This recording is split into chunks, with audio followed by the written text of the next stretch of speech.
জুলাই সনদের প্রত্যেকটি অক্ষর বাস্তবায়ন করবে বিএনপি, মন্তব্য প্রধানমন্ত্রী। চট্টগ্রামের সাবেক মেয়রের বাসায় গিয়ে তোপের মুখে হাসনাত আব্দুল্লাহ, পুলিশের হস্তক্ষেপে স্থান ত্যাগ। প্রায় দেড় যুগ বিরতির পর আজ থেকে শুরু হয়েছে প্রাথমিকের বৃত্তি পরীক্ষা, মানতে হবে 10 নির্দেশনা। শীঘ্রই ইরান যুক্তরাষ্ট্র দ্বিতীয় দফার বৈঠক, ভেন্যু আলোচনায় আরো 3 দেশ। এবং 9 বছর পর বার্সেলোনাকে বিদায় করে চ্যাম্পিয়ন্স লিগের সেমিফাইনালে অ্যাটলেটিকো।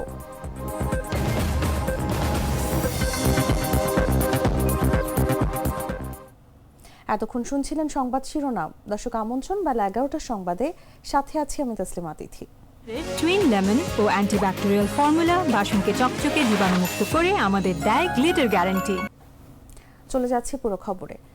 যে জুলাই সনদে বিএনপি সই করেছে, সেই জুলাই সনদের প্রত্যেকটি অক্ষর, শব্দ, লাইন বাস্তবায়ন করা হবে বলে মন্তব্য করেছেন প্রধানমন্ত্রী তারেক রহমান।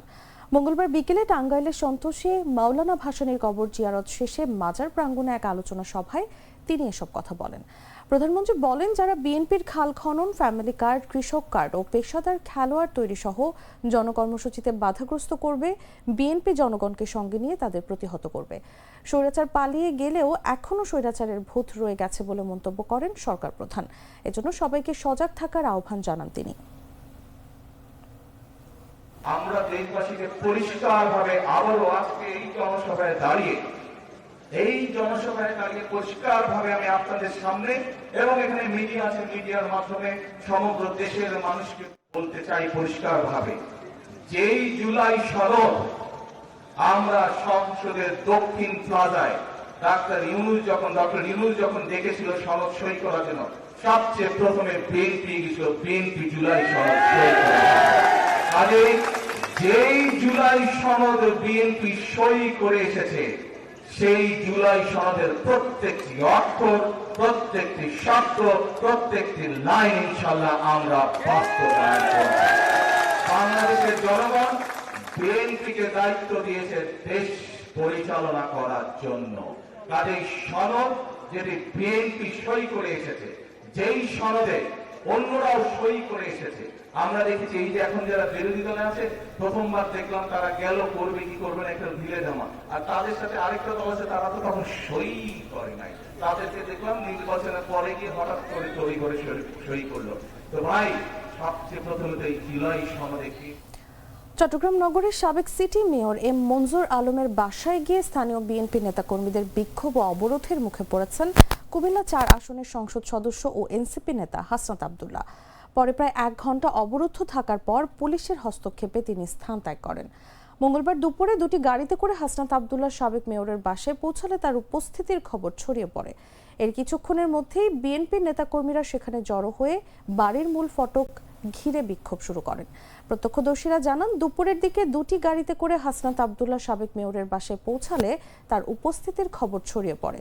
এর পরপরই সেখানে জড়ো হন বিএনপির নেতাকর্মীরা। এক পর্যায়ে তারা বাড়ির মূল ফটক ঘিরে বিক্ষোভ শুরু করেন এবং হাসনাত আব্দুল্লাহকে অবরুদ্ধ করে রাখেন।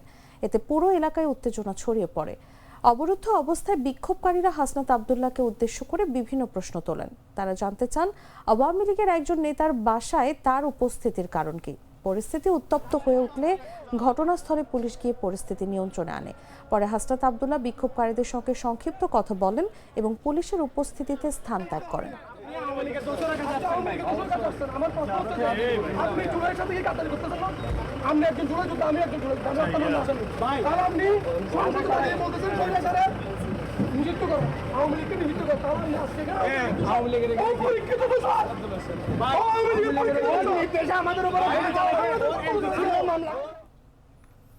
প্রায় দেড় যুগ বিরতির পর দেশব্যাপী আজ থেকে শুরু হয়েছে 2025 সালের প্রাথমিক বৃত্তি পরীক্ষা।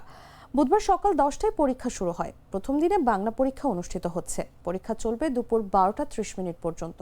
গেল 5 মার্চ প্রাথমিক ও গণশিক্ষা মন্ত্রণালয়ের জাতীয় স্টিয়ারিং কমিটির সভায় পরীক্ষার সূচি অনুমোদন করা হয়। পরবর্তীতে অধিদপ্তরের নির্দেশনায় বিস্তারিত সময়সূচি প্রকাশ করা হয়।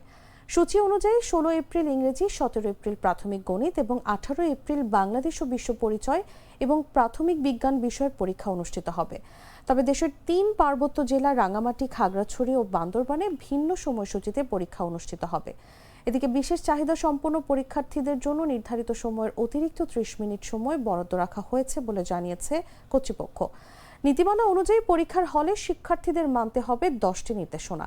এছাড়া পরীক্ষা চলাকালে আচরণের দিক নির্দেশনাও প্রকাশ করা হয়েছে।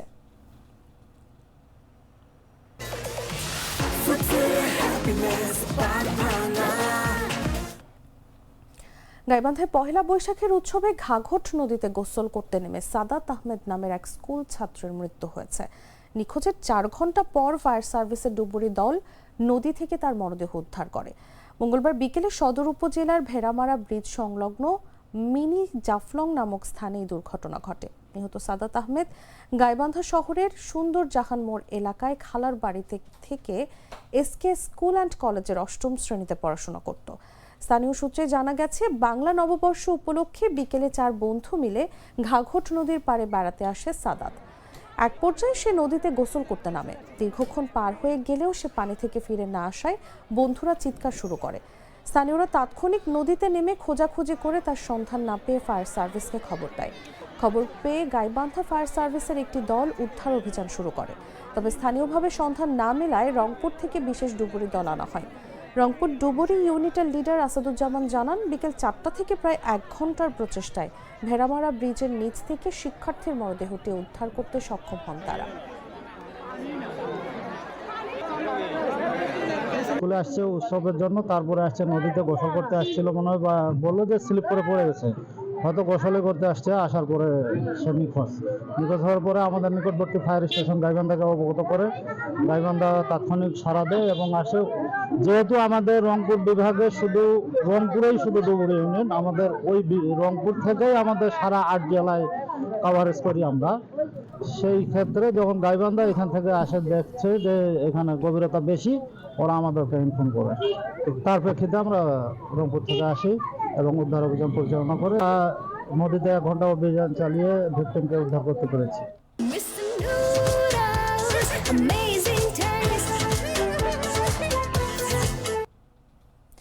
জানাবো আন্তর্জাতিক সংবাদ।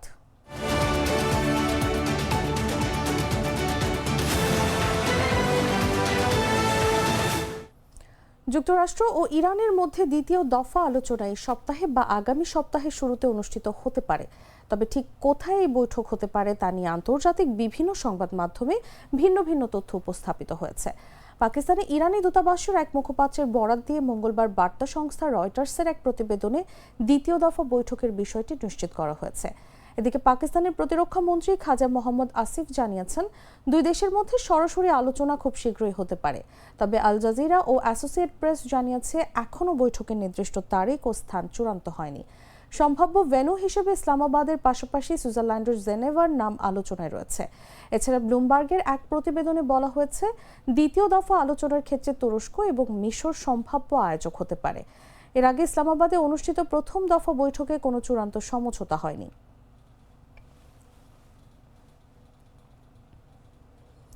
ইরানের বন্দরগুলোতে আরোপিত অবরোধ সব দেশের জাহাজের ক্ষেত্রে সমানভাবে কার্যকর করা হচ্ছে বলে জানিয়েছে মার্কিন সেন্ট্রাল কমান্ড। এক বিবৃতিতে সেন্টকম জানায়, ইরানের উপকূলীয় এলাকা বা বন্দরে প্রবেশ বা সেখান থেকে বের হওয়া সব ধরনের জাহাজের ওপরই এই অবরোধ প্রয়োগ করা হচ্ছে। এই অবরোধ কার্যকর করতে মার্কিন নৌবাহিনী, গাইডেড মিসাইল ডেস্ট্রয়ার সহ বিভিন্ন সামরিক সম্পদ মোতায়েন করা হয়েছে। বিবৃতিতে বলা হয়, একটি সাধারণ ডেস্ট্রয়ারে 300 এর বেশি নাবিক থাকে, যারা আক্রমণাত্মক এবং প্রতিরক্ষামূলক সামুদ্রিক অভিযানে প্রশিক্ষিত। এদিকে যুক্তরাষ্ট্র ও ইরানের মধ্যে দ্বিতীয় দফা আলোচনা এই সপ্তাহে বা আগামী সপ্তাহের শুরুতে অনুষ্ঠিত হতে পারে। তবে ঠিক কোথায় এই বৈঠক হতে পারে তা নিয়ে আন্তর্জাতিক বিভিন্ন সংবাদ মাধ্যম ভিন্ন ভিন্ন তথ্য উপস্থাপিত হয়েছে।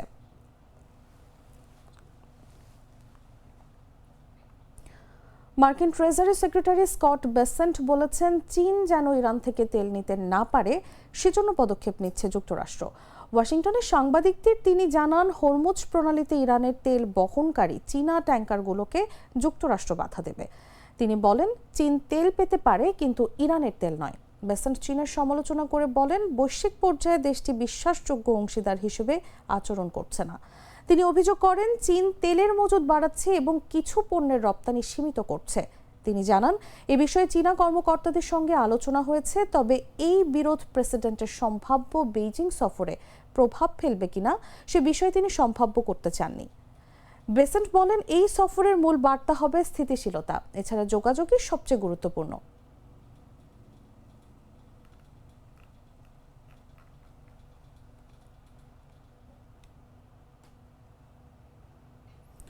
যুদ্ধবিরতি চলাকালে আন্ডারগ্রাউন্ড মিসাইল লঞ্চার উদ্ধারে কাজ করছে ইরান, এমনটাই দেখা গেছে সিএনএন পর্যালোচিত স্যাটেলাইট ছবিতে দেখা যায় ফ্রন্ট অ্যান্ড লোডার দিয়ে বন্ধ হয়ে থাকা টানেল থেকে ধ্বংসস্তূপ সরিয়ে তা পাশের ডাম্প ট্রাকে তোলা হচ্ছে। সিএনএনের আগের এক অনুসন্ধানে জানা যায়, ওই ঘাটির প্রবেশমুখে হামলা চালিয়ে লঞ্চার সিস্টেম সাময়িকভাবে অকেজো করে দেয় যুক্তরাষ্ট্র ও ইসরায়েল। সিএনএনের সঙ্গে কথা বলা সূত্রগুলো জানায়, 1 মাসের লড়াইয়ের পরও ইরানের প্রায় অর্ধেক ক্ষেপণাস্ত্র লঞ্চার অক্ষত ছিল বলে মার্কিন গোয়েন্দারা মূল্যায়ন করেছে। তবে প্রবেশ পথে হামলার কারণে এসব লঞ্চারের অনেকগুলোই ভূগর্ভে আটকা পড়ে থাকতে পারে। মিসাইল সিটি নামে পরিচিত এসব ঘাঁটিতে পুনরায় সচল করার চেষ্টা প্রত্যাশিতই ছিল বলে মনে করেন James Martin centre for non proliferation স্টাডিজের গবেষণা সহযোগী স্যাম লেয়ার।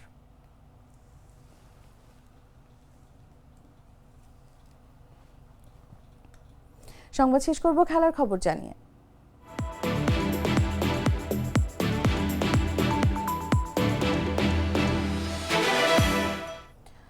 প্রত্যাবর্তনের গল্প লেখা হলো না বার্সেলোনার। শেষ 8-এর ফিরতি ম্যাচে 2-1 গোলের জয় পেলেও 2 লেগ মিলিয়ে 3-2 ব্যবধানে পিছিয়ে আসর থেকে বিদায় কাতালান জায়ান্টদের।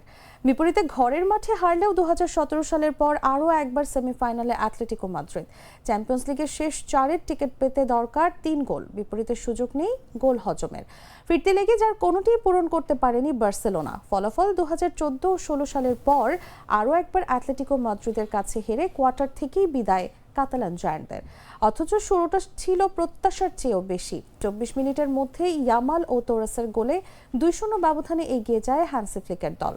2 লেগ মিলিয়ে 2-2 সমতায় ফেরে বার্সা। তবে স্বস্তি স্থায়ী হয়নি বেশি সময়। 31 মিনিটে লুকমানের গোলে ব্যবধান কমায় অ্যাটলেটিকো মাদ্রিদ। 2 লেগ মিলিয়ে আবারও এগিয়ে যায় স্বাগতিক শিবির। শেষ পর্যন্ত 2-1 গোলের জয় পেলেও 2 লেগ মিলিয়ে 3-2 ব্যবধানে পিছিয়ে আসর থেকে বিদায় ফ্লিক শিষ্যদের। বিপরীতে ঘরের মাঠে পরাজয়ের মুখ দেখলেও 2017 সালের পর আবারও চ্যাম্পিয়ন্স লিগের সেমিফাইনালে নাম লেখালো অ্যাটলেটিকো মাদ্রিদ।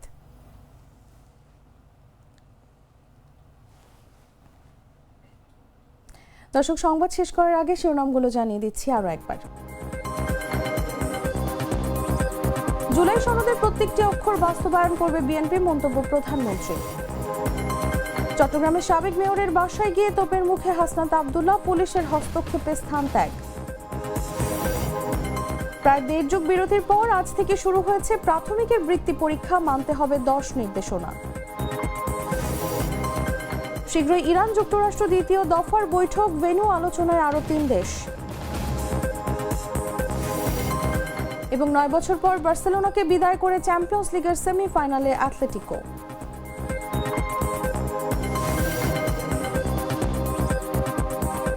দর্শক, এই ছিল এখনকার মতো। এরপর দেখবেন দুপুর 1টা নিউজ। প্রতি মুহূর্তে সর্বশেষ খবর জানতে ভিজিট করুন jagonews24.com।